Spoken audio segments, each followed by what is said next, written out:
Hello aspirants, exam তো সামনে। আশা করি তোমরা সবাই পড়াশোনা করছো। এক্সামের ডেট পেছোতে পারে বা এখনো সময় আছে, এইসব ভেবে অপশনালটাকে ফেলে রাখুনি, এটাই আশা করব। আমরা যেটা শুরু করছি আজকে সেটা হলো বিগত 5 বছরের প্রশ্ন। আমরা আজকে থেকে অ্যানালিসিস করা শুরু করব। অর্থাৎ বিসিএস এ 15, 16, 17, 18, 19 এই গত 5 বছরের প্রশ্ন আমরা অ্যানালিসিস করব। এই অ্যানালিসিসের মধ্যে কি কি থাকবে এই ভিডিওটা দেখে নিলেই তোমাদের কাছে ক্লিয়ার হয়ে যাবে। অর্থাৎ কোনো যখন একটা প্রশ্নপত্র পাবো, সেই প্রশ্নপত্রের মধ্যে আমরা এক্সাক্ট কোন প্রশ্নটা অ্যাটেন্ড করব, কোনটা ছাড়বো, কোনটা কিভাবে অ্যাটেন্ড করা উচিত, কোন প্রশ্নটা কি ডিমান্ড করছে, পুরো বিষয়টাই থাকবে। অর্থাৎ কেউ যদি এখনো পর্যন্ত পড়তে বসেনি, সে যদি এই অ্যানালিসিসটা দেখে তারপর পড়তে বসে, তাতেও তার অর্ধেক তৈরি হয়ে যাবে। তাহলে শুরু করা যাক। দেখতেই পাচ্ছ আমরা আজকে যেটা নিয়ে বসেছি 2015 সালের প্রশ্ন। আমরা 2015 থেকে 2019 5 বছরের প্রশ্ন অ্যানালিসিস করব। আজকে তাহলে 15 থেকে শুরু করা যাক। কি আছে, প্রথমে যখন একটা আমরা প্রশ্ন নেব, তখন আমরা আগে দেখে নেবো যে কোন পার্ট থেকে কত নম্বরের প্রশ্ন এসেছে, কি প্রশ্ন এসেছে। আমি যেভাবে দেখি আমি সেইভাবেই তোমাদের দেখানোর চেষ্টা করছি এবং এইভাবেই সাধারণত আমাদের সুবিধা হবে। আমরা জানি যে আমাদের 5টা লিখতে হয়। প্রথম পার্টটা থেকে NE3, দ্বিতীয়টা থেকে NE2, অর্থাৎ 3, 2, 5, 4, 5, 20, 40 নম্বর করে হয়ে গেল তাহলে 200। আমি এখানে স্পষ্ট দেখতে পাচ্ছি ম্যাক্স ওয়েবারের কথা জিজ্ঞাসা করেছে, অর্থাৎ থিঙ্কারের কথা জিজ্ঞাসা করেছে। তারপর জিজ্ঞাসা করেছে ট্যালেন্টেড পারসন, থিঙ্কার। তারপর আমি দেখতে পাচ্ছি মার্কস, টুলহেইম, ওয়েবার, আবার থিঙ্কার, তারপর মুভমেন্ট, তারপর ইকোনমি থেকে। অর্থাৎ কেউ যদি থিঙ্কারের পোর্শনটা চোখ কান্না বন্ধ করে পড়ে যায়, থিঙ্কারে আমাদের কি পড়তে হয়? থিঙ্কারে আমাদের পড়তে হয় হচ্ছে Karl Marx, Weber, Parsons, Merton, Durkheim.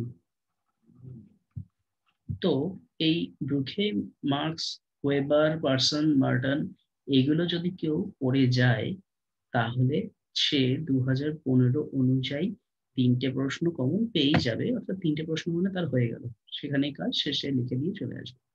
এবার একটু দেখি আমরা যে কোন ধরনের প্রশ্ন। আমরা ফার্স্টে গ্রুপ এটাকে নিয়ে একটু আলোচনা করি। এবার কোন ধরনের প্রশ্ন এসে দেখো, ম্যাক্স ওয়েবারের পাওয়ার কেন্দ্রিক কথা জিজ্ঞাসা করেছে। Analyse the three basic types of legitimate authority, অর্থাৎ একদম ফ্ল্যাট কোশ্চেন যে ওয়েবারের থেকে পাওয়ারের কনসেপ্টটা লেখো, আর থ্রি টাইপস অফ অথরিটি। এই ছিল হচ্ছে আমার প্রথম প্রশ্ন, এবং যেটা একদম ফ্ল্যাট প্রশ্ন। এর থেকে ফ্ল্যাট প্রশ্ন আর কিছু হতে পারে না, কারণ ওয়েবারে যখন আমরা পড়ি তখন আমাদের এই জিনিসটা পড়তেই হয়। তারপর জিজ্ঞাসা করছে discuss the concept of pattern variables. Pattern variables আমাদের পড়তে হয় ট্যালেন্টেড পারসনস এর। তো এইটাও একদম ফ্ল্যাট প্রশ্নই দাঁড়ালো, যেখানে আমাদের প্যাটার্ন ভেরিয়েবলস পড়তে হচ্ছে। তাছাড়া আমাদের কি কি পড়তে হয়? আমাদের যেগুলো পড়তে হয় সেটা হচ্ছে সোশ্যাল সিস্টেম পড়তে হয়, বা যখন আমরা মার্টন পড়ি তখন হচ্ছে তখন dysfunction, manifest function, latent function সেগুলো পড়তে হয়। তো এই সোশ্যাল সিস্টেম, প্যাটার্ন ভেরিয়েবলস এইগুলো কিন্তু আমাদের পড়তেই হচ্ছে, কারণ যখন আমরা এই পার্সন প্লাস মার্টন, আমি সাধারণত সবসময় পার্সন প্লাস মার্টন বলি, আর এটাকে কম্বো হিসাবে বলি যে manifest, latent, social system, socialisation, anticipatory socialisation. কারণ আমাদের যখন পড়বো এটা দুটো আমাদের একসাথে পড়া উচিত, তবে আমরা একসাথে ভালো করে বুঝতে পারবো। তো প্যাটার্ন ভেরিয়েবলস এটাও ছিল হচ্ছে একদম ফ্ল্যাট একটা প্রশ্ন। তারপরে প্রশ্নটা ইন্টারেস্টিং, যে sociological approaches to religion have been strongly influenced by the ideas of classical theories. এইটা হলো একটা প্রশ্ন। তাহলে 1 নম্বর গেল আমার এটা, 2 নম্বর গেল এটাও ফ্ল্যাট, 3 নম্বরটা যেটা ছিল যেটা কিন্তু থিওরি থেকে এসছে, সেটা একটু ভালো প্রশ্ন এসেছে। List the main ideas of Marx, Durkheim, weber.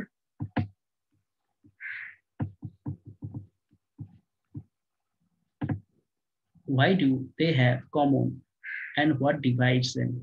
রিলিজিয়ানকে কেন্দ্র করে তাদের মধ্যে সিমিলারিটিজ আর ডিসিমিলারিটিজ লেখো। Is it possible to say which most accurate characterization is? তাহলে দেখো এই প্রশ্নটা কিন্তু তাহলে দুটো ভাগ হয়ে গেল। একটাই তোমাকে জিজ্ঞাসা করছে যে এই দুটোর হচ্ছে do they have common and what divides them, তার মানে সিমিলারিটিজ জিজ্ঞাসা করছে একটা, আরেকটা হচ্ছে সরি আরেকটা হচ্ছে ডিসিমিলারিটিজ জিজ্ঞাসা করছে।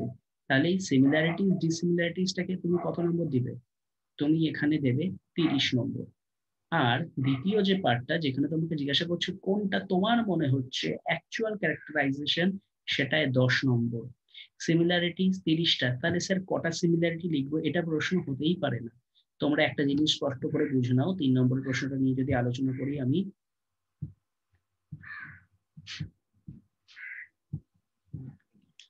3 নম্বর প্রশ্নটা একটু দেখে নাও। 3 নম্বর প্রশ্নে জিজ্ঞাসা করেছে সিমিলারিটিজ অ্যান্ড ডিসিমিলারিটিজ। সাধারণত স্টুডেন্টদের মনে প্রশ্ন এটাই থাকে যে স্যার যখন সিমিলারিটি জিজ্ঞাসা করবে বা ডিসিমিলারিটি জিজ্ঞাসা করবে তখন কতগুলো লিখবে। এটা কোনো কিন্তু প্রশ্ন হতে পারে না, কারণ আমরা জানি যে আমরা এখন আর বাচ্চা নেই যে আমরা হচ্ছে 1, 2, 3 এরকম করে সিমিলারিটি লিখবো। এইভাবেও লেখা যায় যে ডারখেইম কি বলেছে তুমি সেটা লিখলে, ওয়েবার কি লিখেছে সেটা লিখলে, মার্কস কি লিখেছে রিলিজিয়ন সম্বন্ধে সেটা লিখে দিলে, লেখার পর তুমি বলছো যে ডারখেইম সাধারণত নিউট্রাল অ্যাঙ্গেল থেকে বলেছিলেন, weber positive angle of religion বলেছিলেন এবং কার্ল মার্কস নেগেটিভ অ্যাঙ্গেল বলেছিলেন। তারপর দেখবে, তাহলে দেখো তোমার তো 3টে ডেসক্রাইব করা হয়েই গেছে।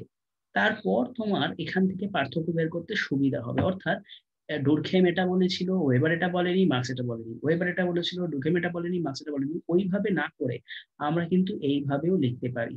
তাছাড়া আমরা লিখতে পারি যে ডুরখেম রিলিজিয়নটাকে সলিডারিটি দিয়ে দেখানোর চেষ্টা করেছেন, ওয়েবার রিলিজিয়নটাকে সাধারণত ক্যাপিটালিজমের অ্যাঙ্গেলে দেখানোর চেষ্টা করেছেন, মার্কস রিলিজিয়নটাকে আসলে ইডিওলজির অ্যাসপেক্ট থেকে দেখানোর চেষ্টা করেছে। বোঝাতে পারছি কি বলছি? যে একবার যখন তোমার 3টে জিনিস লেখা হয়ে যাবে ছোট ছোট করে, তারপর সেখান থেকে তুমি যে কনক্লুশনটা ড্র করছো, এটাও কিন্তু একটা আনসার রাইটিং এর প্যাটার্ন। তো প্রত্যেকবার স্যার সিমিলারিটি 3টে লিখবো না 4টে, বা ডিসিমিলারিটি কি ততগুলোই হতে হবে, এটা কোনো যাই আসে না। দেখো তুমি তো একবারেই 3টে লিখে দিলে, যে এইটুকুর মধ্যে তোমার সিমিলারিটি ডিসিমিলারিটি সব চলে এলো। যে মিল কি কি ছিল, ধর্ম নিয়ে আলোচনা করেছে, মানুষ কিভাবে ধর্মকে দেখে এবং ধর্ম কিভাবে মানুষকে ব্যবহার করে, মানে ধর্ম কিভাবে মানুষকে ব্যবহার করে, ধর্ম যাদের হাতে থাকে তারা কিভাবে মানুষকে ব্যবহার করে, সেটার মাধ্যমেই কিন্তু তুমি মিল অমিল সবটাই দেখিয়ে দিলে। তো এটাও একটা প্যাটার্ন। এই প্যাটার্ন গুলো কিন্তু পরীক্ষার হলে আমরা বুঝতে পারি না। Next question, is it possible to say which most accurate characterization is, যে কোনটা সঠিকভাবে ধর্মকে ব্যক্ত করেছে এটা বলা কি পসিবল? তোমাকে দেখো জিজ্ঞাসা করেছে, তোমাকে 1 প্লেট বিরিয়ানি দিয়ে জিজ্ঞাসা করছে তুমি কি খাবে। যদি তুমি বলো হ্যাঁ আমি খাবো, তাহলে তোমাকে জিজ্ঞাসা করা হবে কেন খাবে। তুমি যদি বলো যে না খাবো না, তাহলে তোমাকে জিজ্ঞাসা করবে কেন খাবে না, অর্থাৎ তোমাকে হ্যাঁ না এর প্রশ্নটা উজ্জ্ব রেখেছে। তোমাকে জিজ্ঞাসা করছে 1 প্লেট বিরিয়ানি দিলাম তুমি কি খাবে। তো এক্ষেত্রে যে বুদ্ধিমান হবে সে বলবে যে হ্যাঁ, সম্পূর্ণ মানে উত্তরটা একটু কমপ্লিকেটেড দিতে হয়, এটাকে কমপ্লিকেটেড বলবো না, এটা খুব কূটনৈতিক ভাবে দিতে হয়। মানে বিষয়টা হবে এরকম যে is it possible to say which most accurate characterization is. আমাদের উত্তর হবে যে না, অ্যাকিউরেট ক্যারেক্টারাইজেশন হয়তো আমরা বলতে পারি না, কিন্তু আমার মনে হয় আইদার ডুরখেম অর ওয়েবার নয় মার্কস, যেটা তুমি বলতে চাও, যে ইনি ধর্মকে অনেকটা সঠিকভাবে ব্যাখ্যা করেছেন, কারণ তার তত্ত্বের মধ্যে 1, 2, 3 এই জিনিসগুলো ছিল যেগুলো কিনা রিলিজিয়ানকে, বর্তমান সমাজের রিলিজিয়ানকে বা ওভারঅল রিলিজিয়ানকে খুব সুন্দরভাবে ব্যাখ্যা করছেন। তাই আমার মনে হয় যে তার ক্যারেক্টারাইজেশনটাই ঠিকঠাক ছিল। এইভাবে হচ্ছে উত্তরটা লিখতে হবে, কেমন? আশা করি বোঝাতে পারলাম। আবার এই ধরনের যদি কোনো প্রশ্ন আসে, আমি সবসময় বলবো যে এরকম ফ্ল্যাট প্রশ্ন অ্যাটেন্ড না করে, বা এরকম ফ্ল্যাট প্রশ্ন অ্যাটেন্ড করার সাথে সাথে এই ধরনের প্রশ্ন অ্যাটেন্ড করতে, কারণ এইগুলো হচ্ছে রিয়েল চ্যালেঞ্জ। দেখো প্রশ্ন তো হয় এক, যে যেখানে তোমার কাছে অনেক ফ্যাক্ট জানতে চাইছে, ফ্যাক্ট অর ইনফরমেশন জানতে চাইছে। আরেকটা হয় জানতে চাইছে যে তোমার মাথার ভেতরে কি আছে, তুমি বিষয়টাকে কিভাবে দেখো, তোমার পার্সপেক্টিভ, যে তুমি কিভাবে বিষয়টা উপস্থাপন করছো। আমি বলি সবসময় এরকম প্রশ্ন তো অ্যাটেন্ড করছোই তুমি, তার সাথে একটা এরকম প্রশ্ন অ্যাটেন্ড করে আসো, যাতে নাম্বারটা আরেকটু বেশি স্কোর করা যায়। কারণ যে বা যারা শুধুমাত্র ফ্যাক্ট এবং ইনফরমেশন কেন্দ্রিক প্রশ্নগুলো অ্যাটেন্ড করে আসে, তাদের থেকে যারা একটা হলেও এরকম প্রশ্ন অ্যাটেন্ড করে, তাদের নাম্বারটা কিন্তু একটু বেশি আসে প্রশ্ন অনুযায়ী। যে সে হয়তো 40-এ ফ্যাক্ট ইনফরমেশন বেসিসে সে যত পেলো সেই 40-এই এ কিন্তু তার থেকে একটু বেশি স্কোর করতে পারবে। তো এই বিষয়টা মাথায় রেখো। ঠিক পরের প্রশ্নটা দেখো, তাহলে উপরের আর নিচের প্রশ্ন দুটোর পার্থক্য তোমরা স্পষ্টভাবে বুঝে যাবে। এখানে তোমাকে জিজ্ঞাসা করছিল মার্স, ডুলকিন, ওয়েবার তাদের রিলিজিয়ন যে সিমিলারিটি ডিসিমিলারিটি এবং কোনটাকে তোমার ঠিকঠাক বা অ্যাকুরেট বলে মনে হয়, ঠিকঠাক অ্যাকুরেট ক্যারেক্টারাইজেশন হচ্ছে সেটা লেখো। পরেরটা দেখো, সোশ্যাল মুভমেন্ট কাকে বলে? পুরনো আর নতুন কিছু মুভমেন্টের কথা জিজ্ঞাসা করছে। How do social movements pursue change in comparison two political parties? যে সামাজিক আন্দোলনের দ্বারা কিভাবে মানে রাজনৈতিক দলের তুলনায় বেশি পরিমাণে সমাজে পরিবর্তন আনা সম্ভব হয়।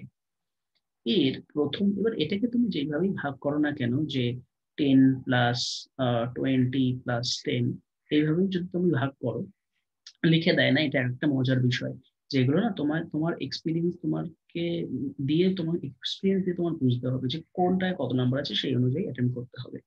তুমি ধরে নিতে পারো না যে প্রথমটায় 10, পরেরটায় 10, তারপরেরটায় 20, এগুলো ডিপেন্ড করে।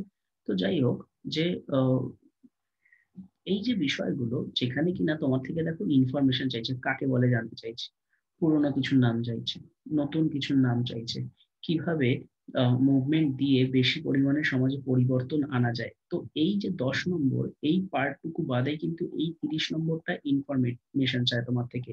এবং ইনফরমেশন যে সবাই মুখস্থ করে যায় তা নাও হতে পারে।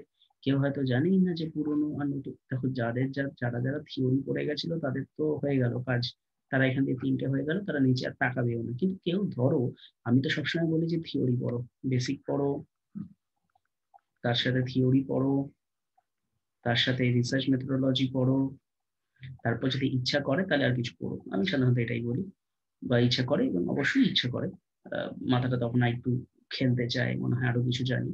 তো এদের তো কাজ হয়ে গেল, কিন্তু বাদে বাকি দুটো প্রশ্ন এইগুলো তাহলে তারাই অ্যাটেন্ড করবে যারা পড়ে যাবে। এবার ধরো কেউ পড়ে যায়নি, কেউ জানেই না যে সোশ্যাল মুভমেন্ট কাকে বলে, সে ধরো বানিয়ে বানিয়ে একটা কিছু লিখলো যে এটাকে সোশ্যাল মুভমেন্ট বলে, কিন্তু পুরোনো আর নতুন সোশ্যাল মুভমেন্ট কি কি হয়েছিল সে পড়েনি। তো এই প্রশ্নগুলো কিন্তু তারা হার্ডলি 10+10, 10 কেন, যে লাস্টের যে কিভাবে সামাজিক আন্দোলনের দ্বারাই বেশিরভাগ এইটা সম্পন্ন হয়, এই 10টাই কিন্তু অ্যাটেন্ড করতে পারে। তার মানে বাকি 20 নম্বর কিন্তু তাদের ছেড়ে দিতে হয়। তো ইনফরমেশন বা ফ্যাক্ট আমাদের তো নাম্বার এনে দেয়, কিন্তু তা কিন্তু সবসময় না। এই কারণেই আমি বলি যে সবসময় এই ধরনের কনসেপচুয়াল পার্ট গুলো জন্য তোমরা প্রিপেয়ার হও, যে যেখানে এরকম যদি একটা প্রশ্ন পেয়ে যাও এবং যেখানে তুমি হচ্ছে কনসেপ্ট বা ইনফরমেশন বা ফ্যাক্টটা জানো না, সেখানে এটা লিখে দিয়ে তুমি নাম্বার সিকিউর করে আসতে পারবে। পরের প্রশ্নটা দেখো, what is working class? What social and economic factors account for the shrinking of this class from mid-20th century? Describe the main elements said to be the characterization of the underclass. পুরোপুরি, একদম পুরোপুরি economic sociology থেকে প্রশ্ন এসেছে, এবং এই পার্টটাও অনেকে ready করে না। এবং তাদের প্রশ্ন এটাই থাকে যে স্যার, পাঁচটা তো লিখতে হয়, 4টে অব্দি কমন পাই, 5 নম্বরটা কমন পাই না। এক্স্যাক্ট কোন জায়গাটা পড়ে গেলেই 5 নম্বরটা কমন পাবো? আমি কিন্তু পরিষ্কার তাদের জন্য এটাই বলি যে বেসিক পড়ো, থিওরি পড়ো, রিসার্চ মেথোডোলজি পড়ো, তুমি এখান থেকে 4টে কমন পাবেই পাবে। আরেকটা তোমাকে ঈশ্বর কমন দেবে। কিভাবে? যে এই 4টে যে মন দিয়ে পড়বে, সে 5 নম্বর প্রশ্ন কমন পাবেই পাবে। তখন মানে কমন পাবে বলতে সেই পরীক্ষার হলে সে লিখে দিয়ে আসতে পারবে এবং খুব সুন্দর করে লিখে দিয়ে আসবে। ওই কারণেই বললাম যে ঈশ্বর তোমায় কমন দেবে, তোমার কাজ হচ্ছে এই 4টে রেডি করা। তো এই প্রশ্নটাও দেখো যে ওয়ার্কিং ক্লাস নিয়ে জানতে চাইছে, এটাও কিন্তু একটা ডেটা ড্রিভেন প্রশ্ন, ডেটা ড্রিভেন প্লাস কনসেপচুয়াল। যে যারা হচ্ছে ওয়ার্কিং ক্লাস ছিল কাকে বলে, কেউ হয়তো বানিয়ে লিখলো যে এটাকে ওয়ার্কিং ক্লাস বলে। তারপর বলছে যে মিড-20th সেঞ্চুরি, বিংশ শতাব্দীর মাঝামাঝিতে তাদের যে কোন কোন সামাজিক এবং অর্থনৈতিক কারণ ছিল যার ফলে তারা তাদের অবনতি ঘটলো। এগুলোর জন্য কিন্তু তোমাদের কিছু কিছু কারেন্ট অ্যাফেয়ার্স, জেনারেল নলেজ, সমস্ত, একটু পলিটি, একটু ইকোনমি, এগুলো জানতেই হবে। তো সোশিওলজি যে তোমাকে শুধুমাত্র সোশিওলজিতে হেল্প করবে তা না, সোশিওলজি জানার সাথে সাথে যারা যে কারণে নেয়, যে সোশিওলজি পড়ার সাথে সাথে তোমার অন্যান্য জিনিসগুলো রেডি হতে থাকে। কিভাবে রেডি করবে তা কিন্তু তোমার উপর ডিপেন্ড করছে। তো বিষয়টা কিন্তু সেটাই, যে এই প্রশ্নগুলো হলো সেই প্রশ্নগুলো যেগুলো তোমাকে চ্যালেঞ্জ করে, যে তুমি কি সোশিওলজি জানো, নাকি সোশিওলজির মধ্যে যে আরো এত ভাগগুলো রয়েছে, like economic sociology, political sociology, religious sociology, gender sociology, urban sociology, demography, এগুলো জানো কি তুমি?